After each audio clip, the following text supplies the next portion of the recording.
StreamYard. I use Restream.io. It looks like we're already live. Wonderful. Yes, we are live. Hello, everybody. We're doing sort of a pre-live live.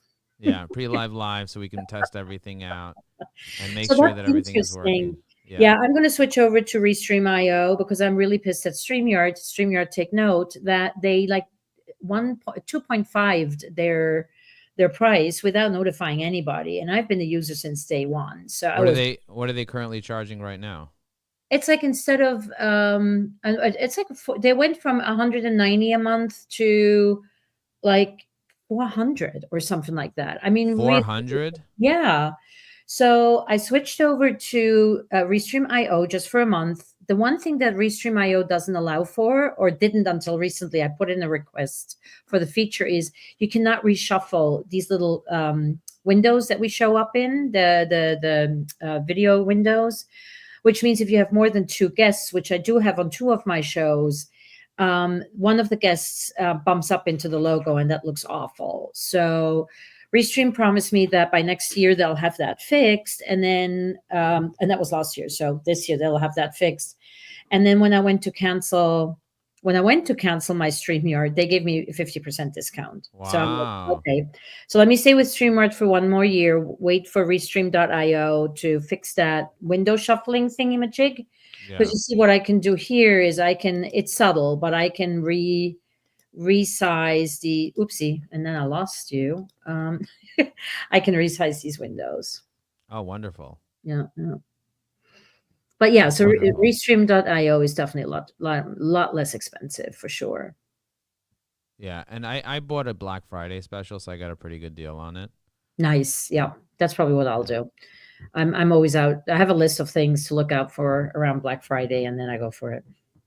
Okay, And then I amazing. spend the holidays cursing while I install everything. Or you can get someone that's a little tech savvy to help you. Yeah, yeah, yeah. I'm not untech savvy. I just have very little patience for stuff like that. Or So how about this? Get someone that has a lot of patience to help you. yes, that's a much better. Yes. Excellent. All right. So we're nearing. So is anybody around? Let's see. Do we have any comments yet? No. Um. So are you all set up at your end? Because then we might as well just. Yeah, I'm all set up on my end, and I'm ready to go. Did you notice if anybody's leaving comments on your post? Do you want me to tell you a little hack to see who leaves comments on your posts? Oh yes, please do. So Because yeah. if you go into the theater, I'll put a if you go into the theater, which is like the actual place where people watch, and I'll put it in the chat for you, the link to the theater. Yeah. You'll notice that Dan commented 54 minutes ago, and hey, Helena commented 28 minutes ago, but you're Yeah. not going to be able to see the people that commented right now, this Yeah. moment. You can sometimes see it on the Restream dashboard, but sometimes not. Depends on where Mhm. they're commenting from and where it's coming in from. So the real question is, how do you actually see the live comments in real time? So you could go to the events page, and I'll Mhm. send you the link to the events page directly, which is different than the theater page, Yeah. which goes to /comments. Yeah. But even that is not going to be able to really give you a good indication of where the people are and what people are doing. The Okay. real indication is going to come from going to your actual profile and then scrolling down to the activity section and clicking on show all posts. And then over there, only over there, will you be able to actually see the current comments that are happening there. Great to be on this show. And I'm going to tag you at Nina. And then you can also reply to each person on their comments as well, because inside the show, you can't really reply to people's comments. That doesn't really work. So that's one way to be able to do it in a way that people can actually be productive, and in a way that people can you can actually see what people are doing versus, like in the back end, if you look at my screen, it'll be, if you look at my live, Mhm. my live doesn't show me. My live shows my screen and what I'm doing on my screen. Mhm. I can pull into my live. If you go to my profile and look at my recent activity, you'll see my live. And my live is going to be different than your live because my live is pulling from a different stream completely.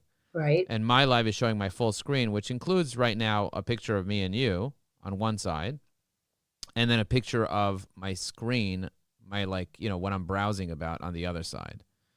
You see what Oh, I'm wow. saying? Whoa. Do you see the Yeah. way This it's is like, different? yeah. Wow. This is just like, this is so mind blowing. Yeah, and so what I can do is I can have a variety of different things that are people watching, because I want people to watch the background of what I do while I'm talking to you. And as you can Mhm. see, I see the activity here that comes in, and if I want to see the current activity, I just, instead of most relevant, I change to most recent, and then I see the most recent activity here, and then I can like each person over here, and I can say thank you in Yep. real time, just like that. And this way, I'm able to just communicate with people. You are the best. And this way, I'm able to communicate with people and respond to them in real time if people are actually watching in real time and chatting in real time. So that's the idea. That's awesome. I mean, I'm normally so focused on my conversation with my guests that like to not like be distracted by anything else. But especially the ones where people are actively involved, it is of course crucial to get to see what is going on real time. With this Yeah, is and sometimes somebody says something and you want to reply to them instantly and you can't yeah, reply to them. And so the yeah. best way to do it is to go to the recent activity thing. I'm gonna like my own recent activity. And what I also like to do is, as you can see, I'm using Evi AI on the side here as a side panel. Yep. What I can also do is I can take the link to each thing and save it as a say a template that I can use. And I Mm-hmm. can say something like, I am live right now. Feel free to join me. Okay, Yep. so I'm saying I'm live right now. Feel free to join me. And I'm going to say live now. And now I hit save template. And now I have a little template that says live now. So if I want to be able to take this template and send it to somebody, say as a message, Mm-hmm. I can easily go into any of these things. I already promoted this in all these little groups, but I can easily take this and inject it into this message over here with a click Mm-hmm. of a button. Do you see I just press the up arrow here and then I press send? And now I'm able to just inject my other live. So I'm promoting both lives. I'm promoting your live and Mm-hmm. I'm promoting my live, and they both have different streams going out to different people. Isn't that interesting? And I'm also on Facebook, on Twitter, on YouTube, and all the other places. Yeah, I feel like a slacker right now. Well, it is 11 o'clock, so we might as well get started. Yes, absolutely. So, welcome everybody to LinkedIn Straight Talk for Coaches and Creators under the banner of Nina Goes Live, which is kind of self explanatory, which is how I like my titles. I don't like nifty titles because then we all forget them when we really need them. So, today, very excited to have Joe Apfelbaum with me. And I've known Joe for quite a while from afar. I met you, Joe, the first time, I want to say in 16 or 17, that is 2000. And you came on stage and you started rapping. And I was like, who is this dude? And it was pretty memorable, let's put it that way. And then we did chat a little bit, and then I met you again at Landmark, and again, sort of always just in passing. But here we are. I am now part of your community. And with this live, I just like to invite people who are, adjacent to what I do and sort of have things figured out really well. And you fit that to a T, and then some. So just have a couple of questions for you, and of course, please take it away in whatever direction you want to, because if there's a master trainer on LinkedIn, I would say that that is a title that befits you very, very well. Thank you. And thank you for being in my life. And thank you for being an Evi AI Pro client and getting the bundle in March. I appreciate that. And I love seeing what you're doing and the way that you're authentically connecting with people. So I'm honored to be interviewed here, and I'm happy to answer any questions. And of course, I'll take it wherever it needs to go. Wherever the energy wants me to go, we're just gonna go to that place. Exactly. You got it. So I have a really sort of very, very basic question, but it's a question I love asking everybody because the answers are so incredibly different. And that is, why LinkedIn? Why is it LinkedIn for you? You, like we're all in on LinkedIn. Why? LinkedIn is the world's largest professional social network, and it has more information on other people than any other platform. If you go to Instagram, all you see is a screen name about the person, maybe a little tiny about section. If you go to Twitter, you see less about the person. If you go to TikTok, you see nothing about people. You just see Big Betty 24/75.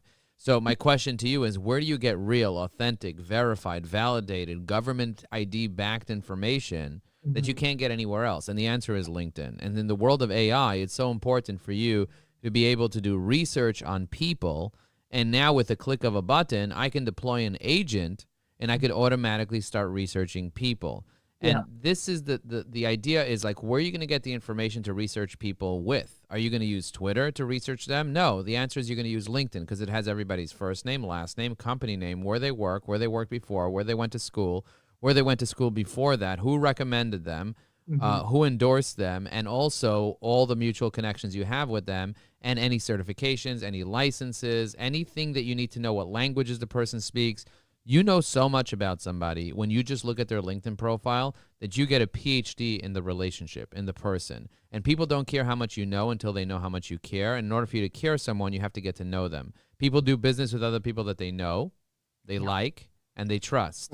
And in order for you to deeply get to know somebody and build that relationship, it's important for you to take a step back and to understand that LinkedIn is the greatest source of information for professionals to be able to build deep rapport with other people. And so I take LinkedIn seriously, not just because it's owned by the largest company in the world, Microsoft, by market cap. Microsoft's one of the biggest companies in the world. It was overtaken by NVIDIA for a hot minute. Now Microsoft's bigger. But the idea is that LinkedIn makes $1 billion in profit a year, and more millionaires on LinkedIn than any other platform. And if you're in business, you're a CEO, you're an executive, you're a business owner, or you're looking for a really good job, you're going to go to LinkedIn in order to do that. And that's why LinkedIn is so powerful. And also 38% of people actually pay to be on LinkedIn. So I always say that people that pay attention. And so I want people with those gold icons to be my clients, and I want to be able to add value to them. And I'd rather go to a place where people are actually paying for the platform, sometimes $1,000 a year, in order to access the platform. That is extremely powerful. Right. I mean, those are all great reasons and agree with all of them. I think also that, I think unlike other platforms, the objective on LinkedIn is very clear. We're here to do business, right? We're not also here to see, what grandma had for dinner and, what, cousin so-and-so's dance moves are. So it's I think a very clear proposition of why we're here, right? And also getting to know people and building relationships and staying top of mind with them is extremely important. And most people don't realize the importance of connecting with people on a deep basis and staying top of mind with them between meetings. So think about it. You're part of a networking group and you want to connect with somebody and you want to go deep with them. Well, you can only go so deep at a 1-hour networking event. That's really the idea. But if I want to be able to stay top of mind with someone on LinkedIn, all I have to do is drop a comment on their post, and now I'm top of mind with them, and people will email me, and they'll be like, Joe, my God, thank you so much for commenting on my post. You're literally the only one that commented. They don't know that I'm using an assistant to be able to help me comment with the click of a button, kind of like what I'm doing right now, because they don't need to know that. They just need to know that I care about them and that I am noticing what they're up to and seeing what they're doing and also giving them attention, because I have 50,000 followers on LinkedIn. So when I comment on a post, many of my followers will then see that comment on the post. And so for me, it's more about getting to know people one-on-one, building those relationships, creating those connections with people. And if I could do that correctly, I'll be so happier, because I won't just get clients, I'll get friends. That's the idea. It's not just about getting clients, it's about getting friends. Also, like you said, yes, 100% correct. Like when I first connect with somebody and build a relationship with them, I'm going to deploy an agent and really get to know them. I'm literally going to go ahead and figure out, okay, what's the best way for me to really get to know somebody? Is not for me to be spraying and praying and hoping for the best. A lot of people are out there just saying, okay, I'm gonna hope for the best. Hope is a great thing. It's just not the best strategy. So instead of hoping, what you want to do is you want to identify, okay, what are your goals? Who is your target market? What is the message that needs to go to your target market? How can you make sure that your LinkedIn actually says that in an organized fashion? And how are you using the right technology to to help you be able to stay top of mind with people. And that's really the key. When I take a look at the technologies that are available today, my mind is completely blown. For example, this woman, Barbara Hopkins, you know her? Nope. So Barbara Hopkins left a comment 8 minutes ago on your post. So I Okay. want to learn. I want to learn more about Barbara, yes. Barbara. Yeah. I see Barbara A. Hopkins is has a LinkedIn premium account. I mean, she's paying for LinkedIn. Yeah. And I saved her into Evie AI.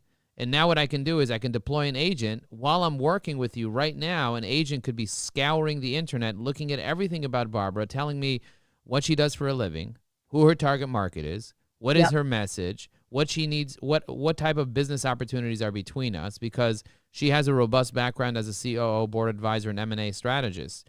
Her target market is healthcare executives and boards, early stage companies, and investors in M&A firms. I think there's business that we can do together. And I see exactly how she helps clients and what she does. And so this is extremely powerful for me to be able to have the conversation starters of like sailing and leadership, because she has experience in competitive sailing. And she is also a women's health advocate, and she does AI in healthcare. And so I understand all the business opportunities that I can have with her. So having this, you have access to this technology, and our viewers can also have access to this if they just send the word demo to 973-841-8868. They'll get a demo video. But what I want people to know is that using AI to help you be able to be more effective in your relationships and your communication is a major competitive advantage. And, like often I'll find people's email addresses right on their profile. But sometimes I'm not going to be able to find their email address and cell phone number on their profile. I can have AI find me all that. So that's extremely important. And, LinkedIn is the world's largest professional social network. So the context is there. Like if you're on LinkedIn, the reason you're on LinkedIn is because you want to network. Am I right about that? 100%, of course, yeah. So that's why they went there. Something, right?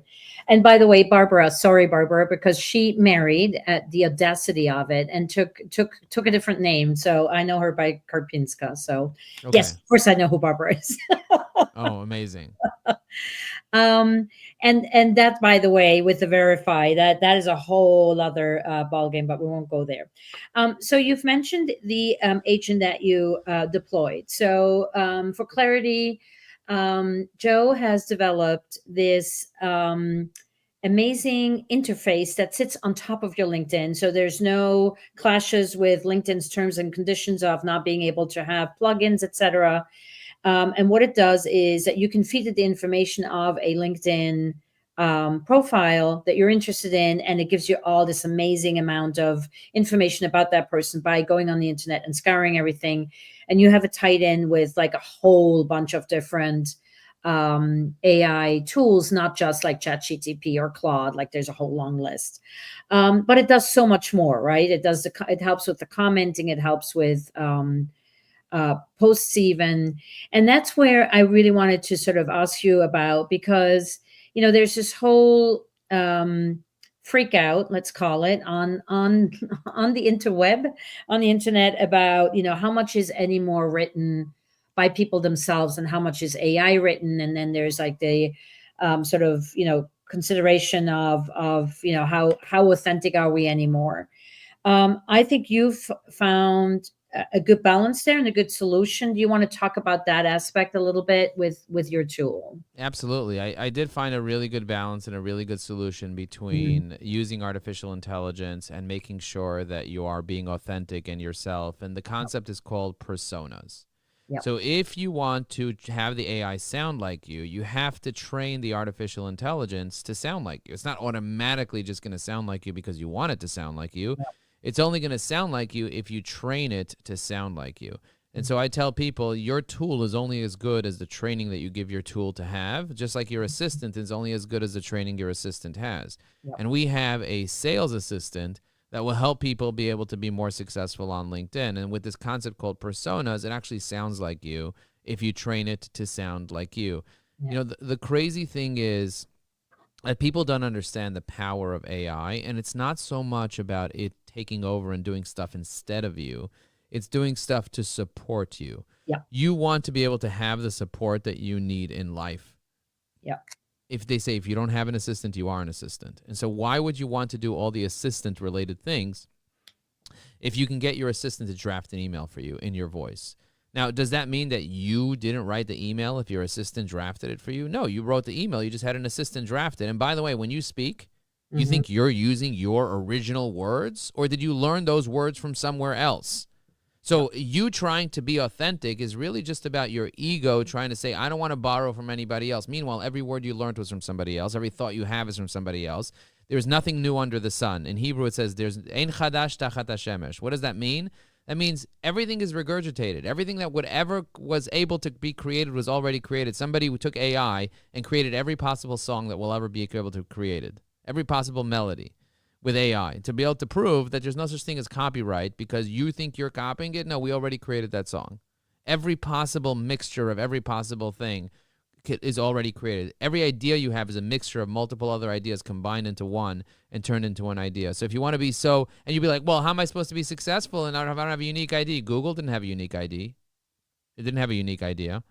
Facebook was not a unique idea. There were social platforms before Facebook. Instagram wasn't a unique idea. It's what WhatsApp, you do with it. Yeah. It's in the end, it's what you do with it. It's right? Execution. Uber wasn't the unique idea. Airbnb wasn't a unique idea. None of these things were unique ideas. It's just, and they weren't even the first to market either.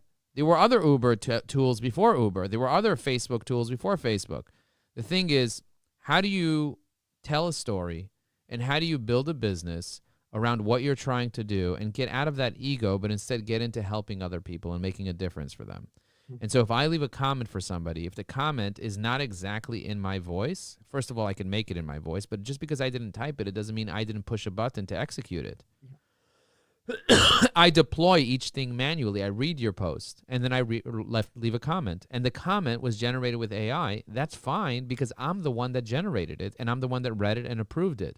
Yeah. It's kind of like the president that says, I approve this message, or the senator. Yeah. they didn't necessarily say the message. Somebody else said a message, and they said, oh, I approve this message. Does it make it less their message? No, it actually makes it more their message, because they have social proof that somebody else said something, and they said, yes, I approve that, I stand for that. Yeah. And so that's the idea behind AI. And also, by the way, Evie AI, most of the stuff that we do with it is not even related to AI. We just called it Evie AI because it's a sexy name, and initially our first 1,000 customers were just AI enthusiasts. But now we don't even use the word AI anymore. It's more of a sales assistant. It's more of like, let us use technology to help you. We use templates. I showed you earlier, I created a template, and then I injected it into messages. We use voice to text, where you talk into the AI, and then it basically just types it up, but it's not AI-generated content. It's just your voice being typed up. It's AI-supported, but it's not AI-generated. And so now we have the ability to just speak into LinkedIn and leave a comment with our voice. What's more authentic than actually you saying something? So somebody's like, Joe, I saw your comment on LinkedIn and it was AI generated. And I said, did you watch me on live leave the comment with my voice and say the comment? Yeah. And they're like, no, I didn't know you did that. And I was like, go look at the video. If you want, spend 2 hours, because my lives sometimes are 2 hours long. Spend 2 hours, go back and watch that video of me leaving that comment that you accused me of being AI generated. Yeah. And then they go back, they find it, they watch it, and they're like, holy shit, I was wrong. Yeah. People are so confused, and they think that everything is AI. Now they look at everything and like, oh, it's all AI, everything is AI, and they're all scared of AI. Stop being scared of AI, start connecting with it, learn how to use it properly, learn when to use actual AI, learn when to not use AI. Learn how to use artificial intelligence, not for it necessarily to generate, but to support you with ideas and research. I click a button, I know everything about you, Nina. Everything I need to know about you, I clicked a button. A guy called me up this morning, and he said, Joe, can you help me with my nonprofit? I have a $100,000 budget. I said, of course I could help you with your nonprofit and your $100,000 budget, but first let me spend 90 seconds learning about your business. I did deep research using deep research tools. It looked up 41 different sources in about 40 seconds. And then it pulled up a report, which took another 30 seconds. So within 90 seconds, I had an entire report on the guy's entire non-for-profit, and I told him of things about his non-for-profit that he didn't even know himself about. And he's like, sold, come over, like, send me an SOW. I want to get started with you.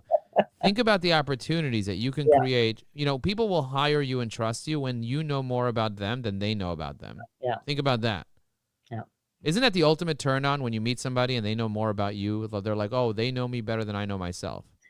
I love when people, especially when I do interviews, of which I do a lot, and they ask me a question about something that I said like 5 years ago, right? It's like, whoa, somebody really dug deep and did their homework. It's impressive, yes, and yeah, and sexy for sure, for sure. Talking of which, when I dug in, around for you, I saw that you had the little thing that was the 3 things to do on LinkedIn, and I'm like, Joe, you're such a deep wealth of information. How could it possibly only be 3 things? So, what are those 3 things that are top of mind for you? So for me, the 3 most important things that you need to do on LinkedIn is posting, engaging, and messaging. Those are the only 3 things that you have to worry about when you're using Yeah, LinkedIn: posting, engaging, and messaging. Most people are not posting at all. Posting will get you exposure. yeah, Engaging will get you credibility. And yeah, then if you want to be able to have meetings, you need to be direct messaging people. That's how I book meetings, is through the direct message. yeah, Those are the 3 most important components. The other 2 components is connecting and calling. And if you're not connecting and calling, you're not actually going to connect the dots. So you need to be connecting with 20 people a day, and you need to be calling 20 people a day. If you're not doing those 2 things, you're not really connecting the dots. And you might say, well, why would I call somebody? It's because that's the way that you build real relationships, is by having conversations. Nina, did I call you today? well, not only today, you've called me several times, and you're probably the only person who's not only called me once, but several times in years, right? I mean, sometimes when you get the phone rings and you're like, who the fuck calls like anymore nowadays, right? But there's something to be said about that. I mean, I'm terrible with calling. I'm great with connecting, but the calling thing, I'm a little nervous. Do you not get people who are like, please book a call with me on my Yeah, I calendar? will. I Call me. will. I will get that. I will get that from people. I mean, about Yeah, 50% of the people that I actually get through to will say, "Do you mind booking a meeting with me? I'd be love to do that." And I'll be like, "Well, yeah, send me your calendar invite. yeah, Yeah, I just sent you a message. Can you send it to me right now while we're on the phone so we get it done?" But 50% of people say, "Let's just talk now." yeah, And that is a powerful, powerful, powerful thing to be able to just get business done. I was born in the 70s, so I don't know about you, but I was born in the 70s, and in the 70s, we didn't have caller ID. All we had was, my grandmother had to memorize her phone number. There wasn't yep, even an area code back then, yep, but I would just memorize her phone number. I would just dial the phone number in, and she would pick up. And if she wouldn't pick up, it would keep ringing till she picked up. That was a thing back then. yep, yep. So there was no call waiting. There was no caller ID. If she was None of busy that. on the phone, I would get a busy signal. And that's Yeah. kind of like how things worked. And today, in day and age, I believe that we are just all vibration. That's what we are. And so, in order for someone to connect with your vibration, text on a screen doesn't have a vibration. Which is why we all use emojis, right? I'm a big fan of emojis to give some context. But when you are calling people, because, and sorry if I'm harping on this because it's just to me fascinating. Um, what is the conversation though? It's not a sales conversation, I assume, because it's your first call. So is it just a hey, I'm that weird guy who's going to call you rather than send you a message? It's more about triggers. Hmm. So, like, for example, if I'm calling you because we're about to get on a live, it makes sense that I called you, That right? makes sense. Yeah. So the call needs to make sense. People do things for reasons. That's people do things for reasons. And so if you're able to give them a good enough reason of why you called them, then and it makes sense to them, Hmm. then they're not going to put you off or think that it's weird. Like if I'm calling my kid's school for no reason just to kind of sell them something, they're going to get annoyed. Of But if I course. call them because I need to pick up my son early from school, they're like, "Oh, it makes sense. He called because he has to pick up his kid, and Yeah. they'll stay on the phone as long as I need, and blah blah blah." Yeah. If I call the bank asking them for lollipops, they're going to think I'm weird. But if I call the bank because I want to find information about a wire transfer, that makes sense. Yeah. Same thing on LinkedIn. If you see somebody on LinkedIn and you did research about them, you know everything about them, and I call you up because I have a trigger. For example, you looked at my profile. That's a trigger. For example, Hmm. it's your birthday. That's a trigger. You just changed jobs. That's a trigger. You posted something on LinkedIn that touched my heart. That's a trigger. You Hmm. commented on my post. That's a trigger. And we have hundreds of different triggers that we teach our students and clients on how to be able to detect those triggers to have a reason for calling somebody. And as long as you have a good enough reason for doing something, Simon Sinek calls it a why. I call it Hmm. a reason. As Hmm. long as you have a good enough reason to call somebody, as a matter of fact, at that point, you're like, why the hell didn't you call me? Yeah. It was Mother's Day on Sunday. I just called all the mothers I know. And some mothers I called up and I said, Happy Mother's Day. And she's like, I'm not even a mother. I was like, not that you know of. I always say I'm not a father either, but not that I know of. And then they start laughing and we make it into a joke and we talk about whatever it is that we want to talk about. Right. It's Right. all about building rapport and connecting with the person and getting to know them. But if somebody doesn't know you from AWOL, Yeah. It's hard for you to build rapport with someone that doesn't know you at all. But if you know a lot about them, then they feel like they have to stay on the phone with you because you know so much about them. So think if I called you up as Nina and I was a complete stranger and I said, Nina, I did tons of research on you. I know everything about you. You know very little about me, but I'm I'd be sure you're going to want to surprised. get to know me after. Yeah, you might be freaked out initially, but if you say, by the way, don't be freaked out because I just commented on your post and you can see that I'm a pretty influential person. And if you Mm-hmm. have 3 minutes for me to tell you why I called you, I think it'll be worth your time. Yep. Okay. And you're probably going to want to make those 3 minutes because this is probably the most important call that you got. I called up a CFO of a company that has more than 1,000 employees. And I called him up once, I called him up twice, and I called him up 3 times, and the guy didn't pick up the phone. And then I sent him a text. I said, are you really a CFO? And then I left him a comment on his recent post. So I Yeah. did those 5 actions, called him 3 times, sent him an in-mail through Sales Navigator, and then left him a message on it, left him a comment. The guy called me back 24 hours later and became a client of mine. Yeah. He became a client of mine. Why? It wasn't because when I picked up the phone and I saw him calling that I was weird about and said, what do you want? Or I just didn't pick up the phone. It's because he's like, I noticed you called me 3 times yesterday. I was at a networking event. I couldn't pick up. What's going on? I said, my name is Joe Apfelbaum. He's like, I know. I saw you on LinkedIn. And I was like, I saw a major opportunity for you, but I don't know what your goals are yet. And I want to learn a little bit about your goals before I tell you the alleged opportunity that I have for you. Mm-hmm. Do you mind speaking with me now for 5 minutes so I could ask you 2 or 3 questions, and then I can tell you why I called and what the opportunity is? And he's like, sure. And he tells me his goals and what he wants to do and blah, blah, blah. And we ended up just having a nice relationship. And then before you know it, he became a client. And now he's our newest client. And by the way, I did all the activities that I told you that I did in front of 100 of our students. So if you want to watch a replay of me doing that, you didn't see the fruit of the labor while I was doing the activities. Right. So while I was doing it, it just looked like I was getting rejected. The guy didn't pick up once. The guy didn't pick up twice. The guy didn't pick up 3 times. The guy didn't answer my in-mail. The guy didn't answer my comment or acknowledge me. Mm-hmm. All that just looks like a lot of rejection, and Right. people are not able to handle rejection. That's a very big problem. Yeah. People are not able to handle rejection as a result of not being able to handle By the way, guys, let me know if this resonates in the comments. If you're watching this live or the replay, go ahead and let me know if this resonates. Just write this resonates very much. I'm curious to know what you guys are getting out of this as well, because I'm always curious to know what people are getting out of this. But does it resonate with you, Nina? I mean, totally. And I mean, being afraid of rejection, 100,000% yes. And even after doing landmark. Ahem, hem, hem. You should know better. I should know better. Even ILP, and I still have my stories around that. But yeah, and I mean, this is what you hear all the time is right that deals are made on the following up of the following up of the following up, right? And I think it's the stories in our heads where we're like, "Ooh, I couldn't possibly call that person. I don't want to be pushy. I don't want to be this. I don't want to be that." And I mean, watching you, I've only watched one of your 2-hour thingamajigs last week, and I can't do the whole thing because I have a standing other call. But by the way, when we went on and you voiced the fact that people had requested that you go slower, I'm like, why would anybody go slower? And then I watched you in action. I'm like, I now understand why people. It was like boom, boom, boom, boom, boom. It was just coming at you every which way. Yeah.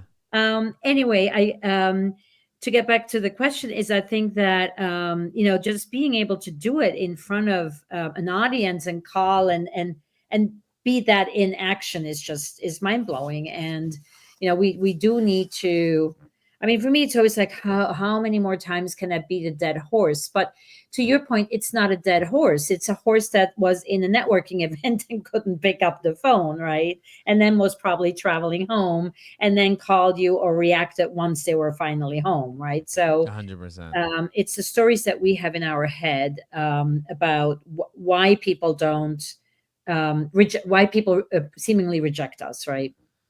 100%, 100%. And me seeing that you are an Emmy Award-winning producer, visual storyteller, and the founder of Clockwise Productions, I could understand why you would fear a little bit of rejection. Like, it makes sense that you would fear rejection because you're such an important person. Like, you've done so much working with business coaches, service-based entrepreneurs, visual artists, and offering them video marketing strategy and content creation coaching as a coach, as a strategist, as a facilitator, training workshops on effective video telling and all that stuff, I can see why you would want to be like the expert that everyone chases versus you having to call someone and look weak that way. But actually, as a matter of fact, Brené Brown says that vulnerability is actually power. And so if you can tap into that vulnerability of actually making the call and actually building the muscle, doing it 20 times a day and just literally calling 20 people a day. Oh my God. Especially first thing in the morning, as Brian Tracy says, eat that frog. And if you can make 20 calls every single day, most of the people that you call are not even going to pick up, which is fine. But, you could use tools to automatically drop voicemails. So you don't have to actually say your voicemail every single time. I have one called Apollo. I push a button, the voicemail gets dropped. So if I called you right now and you didn't pick up your phone, I can drop a voicemail with a click of a button without having to actually say it. I could actually make a list of cell phone numbers and just have an AI just go drop voicemails on everybody's voicemail, and I could be in my voice, and I can drop a different voicemail on each person, depending on who they are in our relationship, automatically with my voice without me saying anything using 11 Labs. So that's a very powerful concept and idea, but I think it takes a little bit of awareness, a little bit of practice, and a little bit of like mindset shift around the idea of I'm here to add tremendous value, and if I don't pick up the phone and call you, I'm actually the one missing out, and I'm doing you a disservice. Like that's how much of a perspective change needs to happen, because there's a belief there that many people have, is that like I'm the important guy and I'm not willing to make the call, and as a result of that, you're not following up, and the fortune's in the follow-up. And you have so much information on LinkedIn that can help you be able to build a rapport.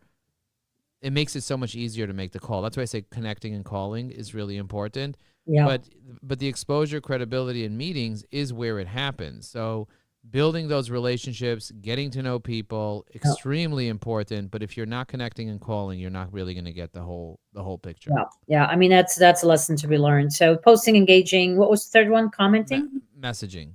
Messaging. Engaging is a form of commenting. Yeah. Commenting. Yeah. And engaging was, what was the last one again? I'm sorry. Posting, engaging, and messaging, then connecting and calling. Yeah. Yeah. Definitely. So, what is your biggest LinkedIn pet peeve? My biggest LinkedIn pet peeve is when people are thoughtless and mindless, and they are just sending information and just care more about them than anybody else. Yeah.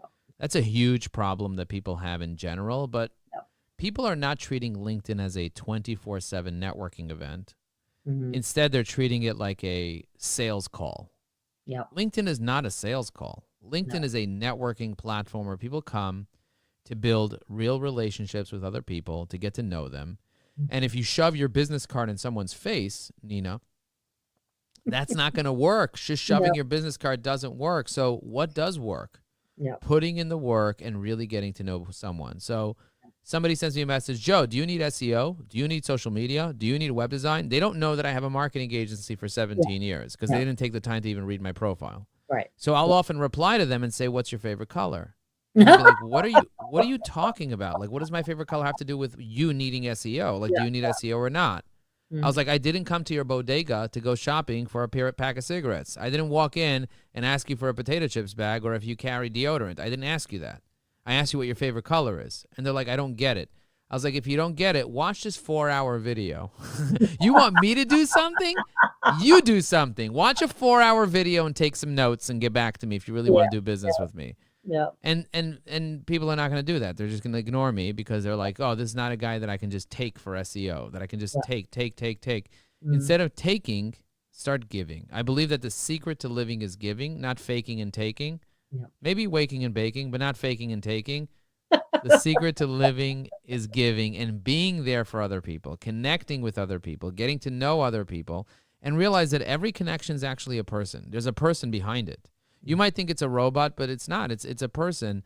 And if you can really get to know the humanity of LinkedIn, if you really tap into like knowing that every profile, there's a person behind it, and they're the little piece of God in each person, and you really learn who they are and what they need, and you're there for them. Don't make it about you, make it about them. Mhm. and you network with them, that's how you're going to get real referrals. People send referrals to who? To other random strangers that are spamming them? No. So my No. pet peeve on LinkedIn is being mindless, being thoughtless, Yeah. not paying attention to your own professional brand, and Mhm. just spraying and praying or ignoring it completely. It's another pet peeve that I have, is that people don't understand the value of actually showing up in the way that you want to show up. Instead, they're saying, I'd rather have no banner, Mhm. no image, no information on my profile, and it comes up number one on Google when people Google your name. Like, it's an embarrassment to society. What are you doing? Are you showing up naked in pajamas into a networking event? That's what I call it, the naked profiles. Yeah, exactly. It's Yeah. an embarrassment. So instead of Yeah. doing that, what you can do is you can invest 5 minutes, get Evie AI, and then it'll rewrite your whole profile and help you out with everything that you need. But most people just don't even know that that's an option. Yeah, yeah, very true, very true. I mean, for all I care, just put a color in your banner, in your A little bit of color can go a long way. exactly. Just a single color will do. Anything but that gray green, whatever that's supposed to be. Yeah, yeah, for sure. Is there anything that I haven't asked you, Joe, that you would love to talk about? Well, And I we're would love. at Yeah, we're almost at time. I just want to let people know that even if you're not tech savvy, yeah. even if you don't have patience, even if you're not sure how to take the right approach, the shortcut to success is by tapping into three things. Number one is the right strategy. Hmm. Number two is the right community. And Hmm. number three is the right technology. If you Hmm. can combine those three things, the right strategy so you work smarter, the right community so you're supported and you get what you need, whether it's accountability or whether you need actual support and referrals, Yep. and the right technology so you save a ton of time and you're more efficient. If you can do those three things, smarter, better, and then more connected and being more efficient, then you'll get anywhere that you want to go, because success leaves clues. You can accomplish anything you want in life with the right relationship, even have kids. So the key is, if you want to build a business, remember that you can only build your business as much as you build yourself. And if you build yourself enough, you'll realize that the right strategy will save you a decade, that the right people will get you where you need to go, and the right technology will make it easier. Yeah. Boom. Boom. And that was going to be my last question for you, and you answered it all by yourself. And if anybody wants a demo of EviAI, just send the word demo to 973-841-8868 or go to eviai.com. You can start for free. If you want the bundle, we do have a special deal. If you go to eviai.com/bundle, ask Nina for her link because she is an affiliate and she'll benefit financially if you use her link, or let me know that you came through Nina somehow. Yeah. And appreciate you very much. Absolutely. Thank you so much. And I think also on your profile there is a short EVAI demo, the first video in your featured section, right? If you go to joelinkedin.com, it'll take you to my LinkedIn profile because I bought a domain, joelinkedin.com. And I always say that when I'm doing podcasts so people can easily remember me if they're on the go, driving the car, they want to remember joelinkedin.com. If you Awesome. go to joelinkedin.com and you scroll down to my featured posts, which is right on top of my activity, you're going to see three main posts that are featured there. You'll see my video that has a demo of EviAI. You'll see a business networking one sheet, which I recommend all of our clients get a business networking one sheet, and we help you create one. And then the third thing is a LinkedIn newsletter that has lots of LinkedIn tips. In that LinkedIn newsletter, we have an article that I wrote called LinkedIn 101, all the basics of LinkedIn that you need to know. It's 100 questions that people ask when they're not really sure how to use LinkedIn, so I recommend checking out the newsletter. But that demo video is available there, and it's really easy to access. Yeah. Excellent. Joe, thank you so much. Thank you for myriad of information. And please check him out on LinkedIn. It's a whole other level of LinkedIn training that comes at you there that is highly inspirational and very effective. So thank you for all you do for the LinkedIn community, and thank you for coming on the show. Nina Goes Live.